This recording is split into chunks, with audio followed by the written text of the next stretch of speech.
Labadiena visiems susirinkusiam. Malonu, kad taip gausiai sureagavote į mūsų kvietimą. Prieš kelias dienas pasibaigė dar vienas Kauno Žalgirio sezonas ir jis iš tikro buvo įdomus. Todėl natūralu, kad jums kilo daug klausimų tiek žiniasklaidos atstoms, tiek garbės klubo nariams. Todėl jūs ir pakvietėme šiandien į šią spaudos konferenciją, kurioje dalyvauja Kauno Žalgirio direktorius Paulius Motiejūnas ir Kauno Žalgirio bilietų pardavimo vadovas Donatas Pesiranskas. Konferencija susidės iš dviejų dalių. Pradžiai aptarsime buvusius tikslus, kaip juos pavyko įgyvendinti praeito sezono, taip pat aptarsime būsimo sezono finansinę situaciją, biudžetą, visus tos klausimus, tada galėsite užduoti klausimus iš šitos srities ir tada antroji daly pereisime prie sportinių klausimų, tai yra komandos formavimo gairės ir taip toliau. Tai pradžiai pirmoji daly labiau apie tikslus ir finansus, po to kiti klausimai. Tai tada perduodu žodį Kauno Žalgirio direktoriui Pauliui Motiejūnui. Labadiena visiems. Tai dėkoju, kad susirinkot visi kartu, nes atskirai visiems atsakinėti labai sudėtinga. Ir šiek tiek apžvelgsim, kaip atsimenat, praeitais metais lygiai taip pat kėlėm savo tikslus, kėlėm ilgalaikę strategiją, pasižiūrėsim šiek tiek kaip gavosi. Tai norėčiau pradėti nuo pasiektų tikslų, kuo galim pasidžiaugti. Tai vienas svarbiausių žingsnių buvo tai, kad Žalgirio arena yra Žalgirio rankose. Kuo labai džiaugiamės, šiek tiek stabilizavom finansinę situaciją. Tas irgi džiugina, kad šitie metai vis tiek praėjusi vasara buvo tokia, kad daugiau vadovavomės visa administracija tą patirtim, kuri buvo iš anksčiau, kur nežinom kokią informaciją. Dabar per šitos metus tikrai išsiaiškinom, kokia situacija su rėmėjais, su bilietų pardavimu ir taip toliau. Ir džiaugiamės, galėdami pasakyti, kad kontroliuojam tą situaciją. Kalbant apie sportinius tikslus, tai žinoma pasidžiaugiam, kad laimėjom Lietuvos čempionatą, kad išėjom į top 16. Gaila, kad nelaimėjom federacijos taurės ir galbūt norėjosi daugiau pergalių top 16 etape, bet vėlgi 2 tikslai iš 3 buvo pasiekti ir tuo džiaugiamės. Ir kas labiausiai džiugina, kad mūsų strategija su strigimais, nestrigimais vis tiek pasiteisino su lietuviais, su daugiausia lietuviška komanda, su Lietuvos treneriu. Laimėjom čempionatą ir manom, kad tikrai mūsų tas turimas jaunimas, ne visi 100%, bet atsirado tų perliukų, kurie labai patobulėjo ir į kuriuos galėsime remtis ateityje. Tai džiaugiamės, kad mūsų pasirinktas kelias buvo teisingas ir toliau ruošiamės jo eiti. Apžvelgiant šių metų biudžetą, tai kaip atsimenat, galvom, kad jisai bus mažesnis, bet gavosi, koks jisai gavosi, dėl to, kad buvo likę senų sutarčių su žaidėjais, vėlgi atsimenat visi puikiai tą situaciją. Bet vasarą kėlėm tikslą surinkti po 5 milijonus iš bilietų miesto ir rėmėjų.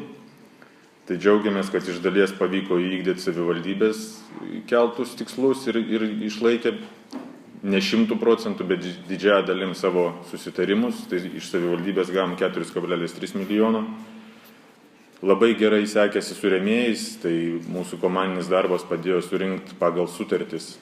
Mes turėtume gauti virš 7 milijonų litų, kaip ir matote. Deja, labai liūdna, bet ženkliai krito pardavimai bilietų. Daugiau gal papasakos, kaip mes į tai reaguojam Donatas, bet vėlgi galbūt tikėjomės daugiau, nes abonentus prasitęsė ar abonentus nupirko beveik toksai pats skaičius žmonių kaip ir ankstesniuose sezonuose. Tiesiog į varžybas ėjo daug mažiau žmonių, galbūt motyvuojant sportiniais rezultatais, galbūt motyvuojant, kad arena nebėra tokia nauja, kaip jinai buvo anksčiau, bet vėlgi daugiau papasakos Donatas apie tai, kaip mes į tai reaguojam.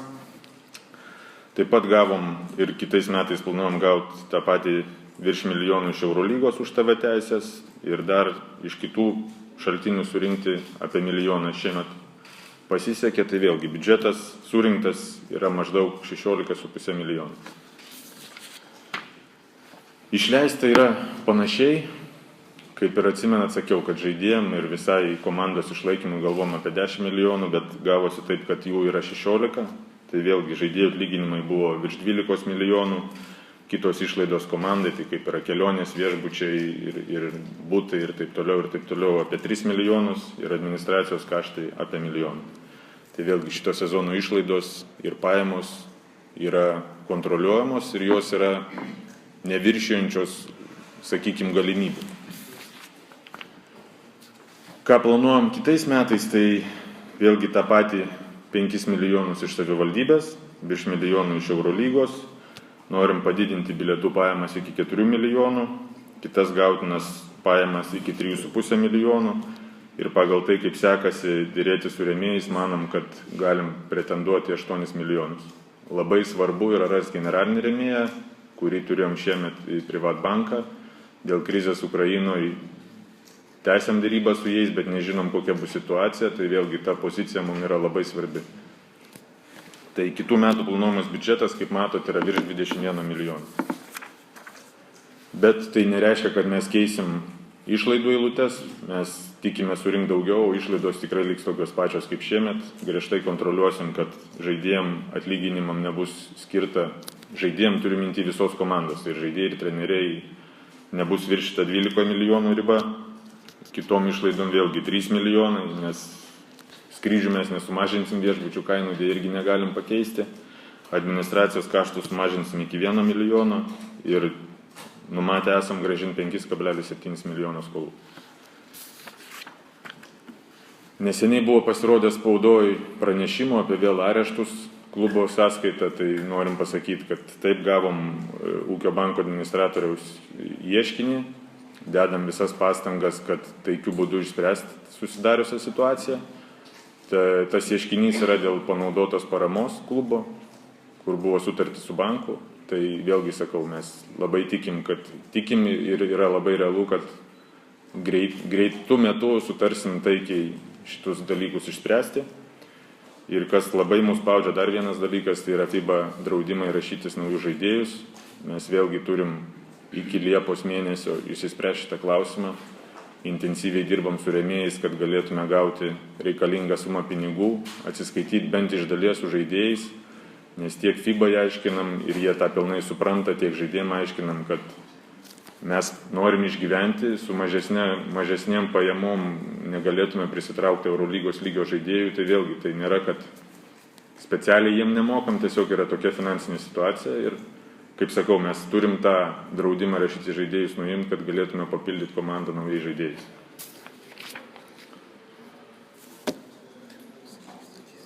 Taip, tai duodu Donatui žodį pristatyti tai, ką galvom su bilietais, kas yra viena esminių mūsų pajamų dalių. Paulius jau truputėlį minėjo, kad šiemet bilietų pardavimai stipriai krito, tikrai krito daugiau negu tikėjosi klubas. Tam visokių buvo priežasčių, kaip ir nelabai gal sėkmingas žaidimas, taip pat reikia turėti omeny, kad VTB lygos rungtynės pakeitė LKL rungtynės, bet nepaisant kritimo manom, kad tai gali būti atspirties taškas ir nuo kito sezono tos pajamos turėtų kilti. LKL sezonas tikrai buvo įdomus ir manau, kad kitais metais žiūrovai palankiau žiūrės LKL varžybas, o mes savo ruožtų stengsimės pasiūlyti kažkokių naujovių žiūrovams. Tai vienas iš tokių kelių būtų pradėsim prekybą abonementais ir turbūt pirmą kartą pasiūlysim sezono abonementą, į kurį bus įskaičiuotos visiškai visos varžybos. Tai būtų ir top 16 etapas, ir atkrintamosios, ir LKL finalai, viskas bus viena kaina. Tai vienas iš tokių priežasčių, kodėl mes tą siūlome, tai vienas dalykas žmogui yra labai patogu, nes išpuldavo top 16 pratęsimas per naujus metus, kalėdas, kai būdavo šventinis laikotarpis, žmonės neturi nei pinigų, nei laiko ir prarasdavom nemažai abonementų savininkų būtent to laikotarpiu, tai tikimės to išvengti.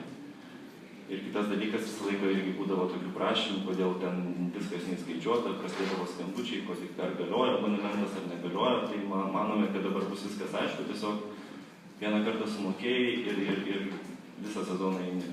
Gali atsirasti klausimų, ar papuls Žalgiris į top 16, ar nepapuls, bet per paskutinį 10-metį, tai buvo gal porą metų, kai Žalgiris top 16 nepapuolė, tai tokių grėsmių nematom, Žalgirio tikslas visą laiką yra top 16, mes jį vykdom ir manau, kad žmonės tikrai bus patenkinti.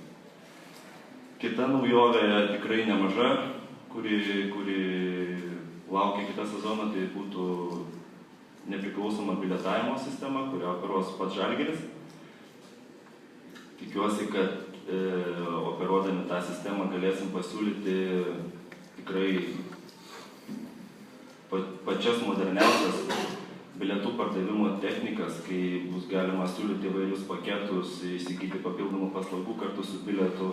Internetu įsigyti bilietus taps patogiau. Viena iš tokių naujovių bus, kad pirkėjas galės pats pasirinkti vietas, kas dabar kildavo daug visokių problemų, kai internete vienas vaizdas, o realiai nėra tų vietų.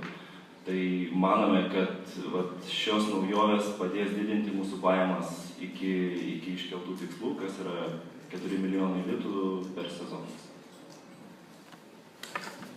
Tai dėkui tiek Pauliui, tiek Donatui už pristatymą. Dabar laikas jūsų klausimams, būtent iš šių aptartų temų, neliečiant komandos komplektavimo, žaidėjų kontraktų turimų ir taip toliau, ką dar aptarsime po šių klausimų. Tai prašom. Tai dėl tų pačių abonentų buvo kažkokia vis tik analizė padaryta, nes įsivaizduoju, kad suma tai bus ženkliai abonento padidėjusi ir ar tikrai bus tų žmonių, kad jie iš karto sugebės investuoti į visą sumą. Ačiū už klausimą. Taip, suma bus padidėjusi, bet aš manau, kad tiesiog įvertinę visus privalumus, manau, žmonės vasarą ir vasaros pabaigoje, rudens pradžioje tikrai jie turi daugiau pinigų negu per Kalėdas. Tikrai buvo atlikta, vadinkim, analizė ir matosi, kad kalėdinių laikotarpių, kaip jau minėjau, nei pinigų žmonės turi, nei laiko rūpintis tais abonementais ir buvo tikrai asmeniškai skambinau kitiems žmonėms per Kalėdas, prasitęskit, jūs dar neprasitęsę, tai buvo, aš leidinėjau, dar kažką. Tai manau, kad jūs iš dalies yra, kaip sakyti, tiesos tame klausime, bet aš manau, kad privalumų yra daugiau negu trūkumų. Bet to stengsimės irgi ieškoti būdų, galbūt dalinis atsiskaitimas galėtų būti sprendimas šioje vietoje. Manau, kad privalumų daugiau negu trūkumų. O jeigu nebus top 16?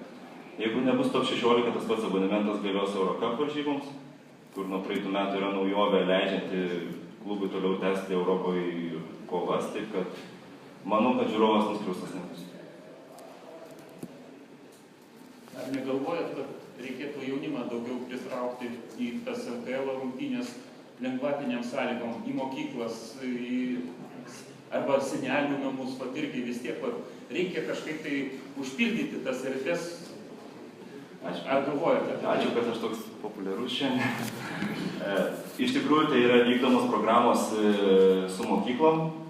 Yra vykdoma programa Žalgiris tavo mokykloje, gan populiari. Tik reikia pažymėti, kad kažkodėl tai Lietuvos regionų, net tokių kaip Kretinga, Varėna, kuri šiemet laimėjo, mokiniai yra žymiai aktyvesni negu Kauno. O kad liečia Kauno mokyklas, buvo pasiūlyta jiems nemokamai ateiti varžybos, tai jeigu neklystu buvo su Panevėžio ir Lietkabelio rungtynės, tikrai buvo išsiųsta visiems kvietimai ir per savivaldybės švietimo skyrių, buvom susitikę su švietimo skyriaus vedėju, tai man, jeigu neklystu, viena ar dvi mokyklos buvo, ten 15 vaikų atėjo. Tai šiuo klausimu tikrai dirbama ne tik su mokiniais, bet ir su studentais, ieškom ir su studentų atstovybėm, visų Kaune veikiančių universitetų vyksta bendras darbas. Tikrai matom galimybių šitoje vietoje tiek žiūrovų skaičių padidinti, tiek pajamas, nes tikrai nesinori užpildyti vietas tam, kad užpildyti nemokamai. Tai tikrai nėra tas kelias, kurio klubas nori eiti.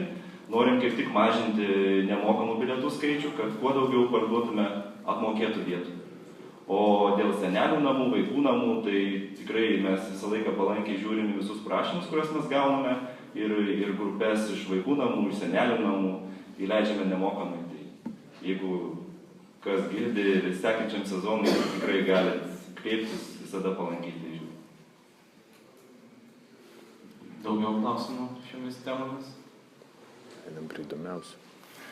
Tai gerai, tada pereinam, kaip Paulius paminėjo, prie įdomiausių ir tada apie kito sezono gaires. Tai žinoma, pagrindiniai klausimai yra apie kitą sezoną, neturbūt, komplektacija prasidės nuo vyr trenerio. Tikrai treneris bus lietuvis. Patys suprantat, kad čia kandidatų ant rankų galima suskaičiuoti rankų pirštų, kad jų yra nedaug. Bet mes savo krypties nekeisim. Praeitais metais nepasiteisino mūsų mintis dirbti su užsienio treneriu, nes vis tiek lietuviai turi daugiau kantrybės, daugiau supratimo apie tai, kas yra Lietuvos jaunimas, ko jam trūksta ir kaip jį reikia tobulinti. Tikimės iki Liepos pradžios pasirašyti sutartį su vyr treneriu ir tada komplektuoti, aišku, trenerių asistentų štabą. Kalbant apie žaidėjų situaciją, galbūt yra šiek tiek aiškesnė, nes dauguma žaidėjų turi sutartis, tai ir Paulius Jankūnas, ir Robertas Jeftokas, mūsų du pagrindiniai žmonės, apie kuriuos mes norim lipdyti komandą. Iš jaunų žaidėjų, tai ir Artūras Gudaitis, ir Tomas Dimša, ir po traumos pilnai atsigavęs Kasparas Vecvagaras, kurie mus maloniai ar maloniausiai nustebino šį sezoną. Taip pat turi Mindaugas Kupšas, Artūras Milaknis, Sims Andervenė, kuris tikimės pilnai irgi pasveiks po traumos. Realiai turim sutarčių, netgi su tais skolintais žaidėjais šiuo metu 12 žaidėjų. Ne, Adas nebeturi sutarties. Tai, sakau, turim pasipildyti, planuojam pasipildyti 2, maksimum 3 legionieriais. Tikslas būtų 1-2. Tai vėlgi tos pozicijos mūsų nesikeičia, tai yra 1 pozicija ir 3 arba 5 pozicija, priklausomai nuo to, kaip bus pasiruošę mūsų lietuviai. Labai lauksim Martino Pociaus, jisai turi galimybę išeiti į kitą komandą, nes sutartis buvo 1+1. O naujų žaidėjų paieškos, kaip sakau, prasidės kaip visą laiką, tik tai vėliau. Mes į tą pirminę rinką nepretenduojam su savo mažu biudžetu, bet labai tikimės, kad toj rinkoje taip pat sėkmingai pasirinksim kaip šiemet, kai atvažiuoja žaidėjai, kurie nori save įrodyti Europoje, įrodyti, kad jie yra geri žaidėjai ir paskui kilti aukščiau ir siekti geresnių kontraktų, aukštumų tiek sportinė prasme, tiek finansinė prasme. Tiek trumpai, gal tada turite klausimų iš visų temų. Yra kandidatai trenerius, iš ko rinksimės? Buvo Krapikas, Krapikas yra vienas iš kandidatų ir tikrai su treneriu kalbėjom, bet kol kas neskubinam reikalų, kalbėsim, nes kalbam apie visą trenerių štabą. Tai vėlgi sakau, jūs puikiai žinot visi tos lietuvius trenerius, kurie yra aukštesnio lygio, kurie mes manom, kad gali tikti Žalgiriui ar galėtų tikti Žalgiriui. Kurtinaitis čia visada žadėjosi, kad gali pusdikiai dirbti, jeigu pakviestų Žalgiris. Žadėjosi treneris, kiek žinom, vis dar turi sutartį su Chimkais. Niekur nematėm, kad jinai būtų nutraukta, vėlgi jisai yra žmogus, treneris turintis kontraktą. Kiek teisybės apie tą Jasikevičių? Tai, kas buvo parašyta, buvo visiškas gandas, nebuvo jokių kalbų sezono metu apie Šarūno galimybę tapti vyr treneriu. Ir nežinau net ką pakomentuoti, nes čia buvo visiškai iš piršto laužta. Net Federaličius komentavo, kad geras tai.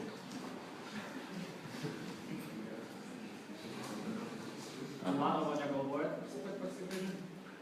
Susitiksim šią savaitę vėliau, vėlgi sakau, jisai vienas kandidatų, bet labai sunku pasakyti ir nesinori dabar prižadėti vietų tiem žaidėjams sudėty ir paskui žiūrėti, kaip viskas pasisuks. Visi tie, kurie turi sutartis, jie tikrai gaus šansą save parodyti, bet turim suprasti, kad ne mes prašysim, kad jie čia ateitų, o jie turės ateiti čia ir per pasiruošimo etapą įrodyti, kad jie gali žaisti Žalgirį. Edgaras turėjo tikrai labai gerą sezoną Klaipėdoje, puikiai žaidė. Čia yra konkurentų, kurie pasistengtų, kad jisai neteitų į tą komandą, tai ir Vytenis Lipkevičius, ir Sims Andervenė. Tai sakau, jeigu žaidėjas įrodys, kad jisai yra geriausias, tai mes tikrai pasiimsim geriausią iš tų, ką mes turim pasirašę sutartis. Vienintelis mūsų kriterijus ir yra tas, kuris gali duoti daugiausia komandai, tas jų ir žais. Su Marium sutartis yra pasibaigus, vėlgi kalbamės, su jo situacija yra ta pati. Jeigu jisai įrodytų, kad jisai yra geresnis už 2, 3 pozicijoje žaidžiančius savo konkurentus, mes mielai jį pritrauktume ir norėtume matyti Žalgirį. Atvirai, kiek yra skolų likę Popovičiams, Zurosams, kiek Žalgiris dar turi? Tai tos skolos buvo įvardintos 20 milijonų, jos nepasikeitė. Tai Pauliau, taip išeina, kad šį sezoną mes nieko netidavėme? Ne, šį sezoną tai matėt biudžetą, jisai kiek surinkom, kiek planuojam surinkti, sakykime, nepilnai visi rėmėjai dar atsiskaitė, bet kiek planuojam pagal sutartį surinkti, tiek mes turim išmokėti žaidėjim. Kažkur buvo skolos sumažintos šio sezono sąskaita, bet realiai skaičius matėt. Taip. Galime teikti, kad situacija palyginti nuo praeitų metų šito laiko pagerėjo. Situacija pagerėjo, nes mes kontroliuojam tą situaciją. Praeitais metais buvo neaišku, sakau, buvo senos sutartys, dabar baigėsi visi kontraktai su žaidėjais, kurie buvo iš anksčiau pasirašyti. Viską dėliojomės į lentynėlės ir mes matom, koks yra vaizdas. Praeitais metais taip ateini, kiek žinai informacijos, realiai panašiai kaip jūs, kiek žinai su 2 metų pertrauka, kokia buvo situacija, tai vėlgi puikiai atsimenat, su broliais buvo kalbėta, kad jie abudu išvyks, gaus lygiaverčius pasiūlymus ir nereikės jiem nieko mokėti, situacija pasikeitė, nesigavo taip, kaip galvojom ir tokių daugiau nebebus. Tai aš dėl to džiaugiuosi, kad mes matom, kas yra realu, lygiai taip pat matom, kokia yra situacija su rėmėjais. Esam jiem be galo dėkingi, nes tikrai jie palaikė praeitą vasarą, dabar vykdant dėrybą su jais dauguma sutinka pakelt savo paramą tiek dėl to, kad Žalgiris sėkmingai toliau gyvuoja, tiek dėl to, kad valdoma arena. Tai mes, kaip aš sakau, atsimušėme dugną ir kojom atsistom ant žemės ir dabar mes dėliojamės. Mes įsipareigom daugiau neišleisti negu surenkam, mums tas pavyko. Kitais metais mes tikim, kad galim surinkti daugiau, bet neplanuojam daugiau išleisti. Tai kryptingai dirbam taip pat, kaip ir sakėm pradžioj. Planas, kad grąžinti šiemet tas skolas nepavyko, bet tikim, kad pavyks kitais metais ir metų eigoje viską tą išspręsim. Ką reikia išspręsti, nes tikrai tų, sakykime, darbų, jų nepamažėjo, jų tikrai padaugėjo.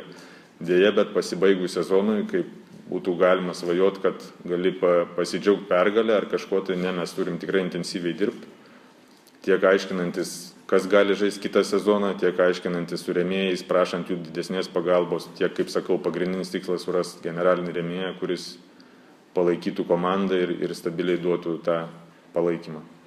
Apie arenos valdymą, ar mes kažką uždirbam, sakykime, iš renginių, kurie vyksta nekrepšinė? Žinoma, uždirbam, sakau, tai eilutė vėlgi nesikeitė, kad mes planuojam, kad galim uždirbti ir uždirbti ne mažiau milijono, sakykime, tikslas yra uždirbti apie 1 milijoną per metus, bet su arena nepamirškite irgi yra ta pati situacija, kad perėmus ją, tu turi išsiaiškinti, kas buvo pridaryta, kokios buvo sutartis, tartis su tais skolininkais, kurių irgi taip pat yra.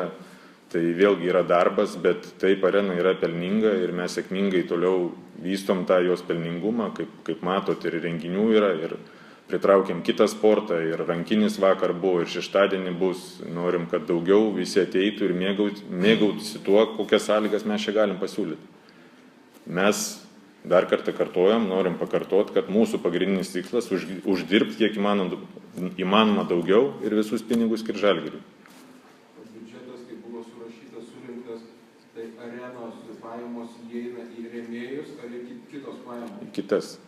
Šiemet labai sunku kalbėti apie arenos pajamas, nes vėlgi sakau, tas realus perėmimas įvyko tik po naujų metų. Tai mes pirmi metai su Žalgiriu, tai jau mes visus metus žinojom, kokia yra situacija. Su arena mes dar tik tai pusmetį žinom, kokia yra situacija ir pasidėliojo visus tikslus. Matom, kad kol kas pagal ketvirčius, tai ką mes pasidėliojom, viskas vyksta pagal planą. Tai tikimės, kad tas planas ir bus įvykdytas visų metų laikotarpiu. Nes vėlgi vasara bus toks aištilis, kai renginių nebus daug. Visas intensyvumas prasideda žiemą. Ar nebus taip, kad arena rūpestis, arena užgoš Žalgirio rūpesčių? Ne, yra administracijos darbuotojai, kurie puikiai tvarkosi ir ten negalvokit, kad esam 2 ar 3 žmonės. Yra pasiskirstę pagal savo sritis, kurie prisiema atsakomybę ir dirba pagal tai, ką jie sugeba.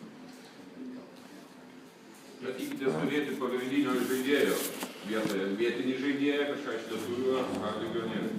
Ką Šaras galvoja? Jau ką mes galvojame? Kalnietis dėja žaidžia ar planuoja žaisti NBA arba Krasnodarė, tai sudėtinga situacija.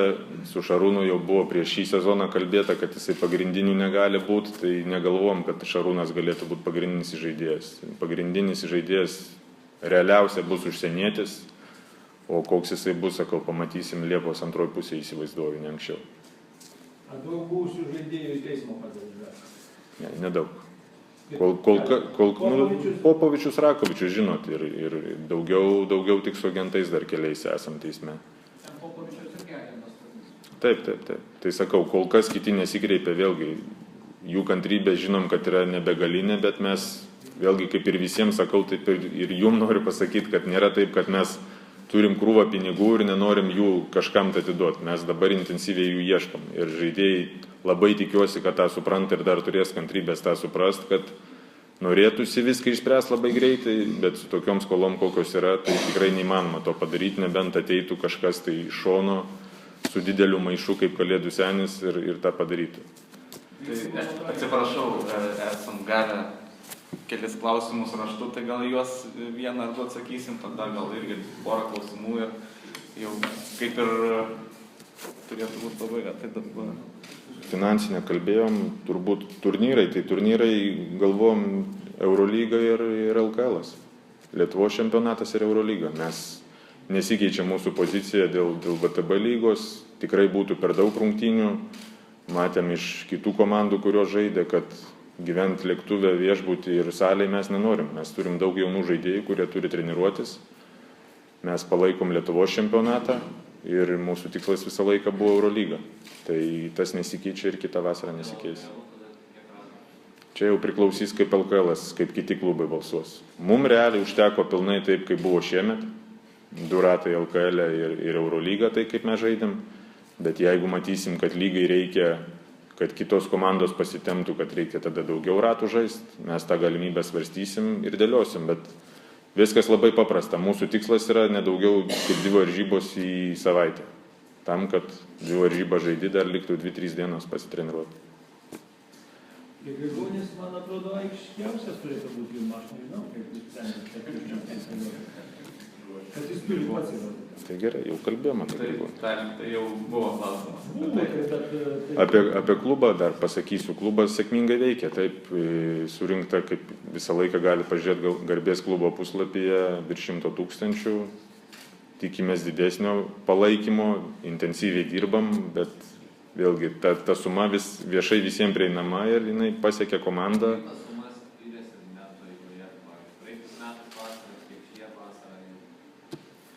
Tai galite, kadangi esat klubo narys, galite klausimą užduoti Garbės klubo konferencijoje ir tada atsakysime tiksliai. Bangom, kaip pajudinam paauga, paskui sustoja. Bet šiaip vėlgi ruošiami pasiūlymai įmonėms, kryptis nesikeičia, matom tikrai judėjimą, dėkojam klubo nariams už palaikymą ir dėkojam, kad jų vis didėja, nes proporcingai jų vis didėja. Tačiau vėlgi, kaip ir sakau, reikia kantrybės. Mes tos kantrybės turim ir intensyviai dirbam, kad tas skaičius didėtų ir parama didėtų. Lietuvis yra. O prezidentė klubų narys, ar ne? Ne. O yra kažkokios konkrečios partijos, su kuriais nutarta daugiau ne? Ne, nenorėčiau apie tas kalbėti. Sakau, daug ką norim palikti treneriui. Supraskit, kad mum iš šono žiūrint ir jum iš šono žiūrint yra vienas vaizdas. Treneris mato geriau, galėtų pakalbėti vėlgi su buvusiais treneriais, jeigu bus nauji treneriai, kaip treniruotės vyksta, kaip žaidėjas tobulėja, ar matosi ta ugnelė akyse ir taip toliau ir taip toliau. Tai tikrai čia iš šono žiūrint labai lengva spręsti, bet mes norėtume, kad spręstų profesionalai, nes tikrai tai yra svarbu. Na gerai, vieną paskutinį klausimą ir tada baigsim šiandien. Kaip dėl Densmano bus? Iš tikrųjų. Denmanas, dėkojam jam už darbą, jisai išvyko, žinom, kad turi daug pasiūlymų. Mes esam kalbėję su juo žodžiu, kad tikrai visą laiką jo čia laukiam. Pasakėm, kad mes neturim galimybių pakelti algą jo daug, tiek, kiek jisai tikisi dabar. Bet jeigu vėlgi jo tikslai nepasiteisins, ar jisai negaus tokios algos, kaip jisai dabar įsivaizduoja, ar jo agentas įsivaizduoja, kad jo gali gauti, tai mes visą laiką jo čia lauksim. Jisai irgi pasakė, kad jisai visą laiką čia sugrįžtų. Tai dabar rinka padiktuos sąlygas, kokia yra situacija su juo, nes jo vertė tikrai žiūrint pagal tą algą, kokį jisai gavo čia, realiai gali pakilti 4 kartus. Tai patys suprantat, kad mes tikrai tiek negalim galvoti apie algos pakelimą ir tai skirtusi su mūsų vizija ir tikslais, renkant komandą ir ugdant žaidėjus ir tiek lietuvius, tiek būnant tramplinų užsieniečiam. Ar skolų nelikuti jam? Išvažiavo laimingas? Nu. Tai jau nespėjo, tai traukite. Tai pasakykite, nežinau. Su Šarūnu sutartis irgi yra pasibaigus, tai vėlgi kažkiek žaidėjas palisės, grįš ir šnekėsimės, tikrai sėsim prie stalo. Taip, taip. Mes ir vasarą sakėm Ikona. Ikona turi aukso medalį, žiedą LKL. Labai jisai džiaugiasi, mes irgi labai džiaugiamės, kad tai vyko. Gerai. Bet dabar nežaisim tikrai. Klausimų tikrai, manau, čia ir 2 dienom užtektų, tačiau turime dar darbų ir Ačiū. Dėkui už dalyvavimą ir iki susitikimo jau naujam sezone.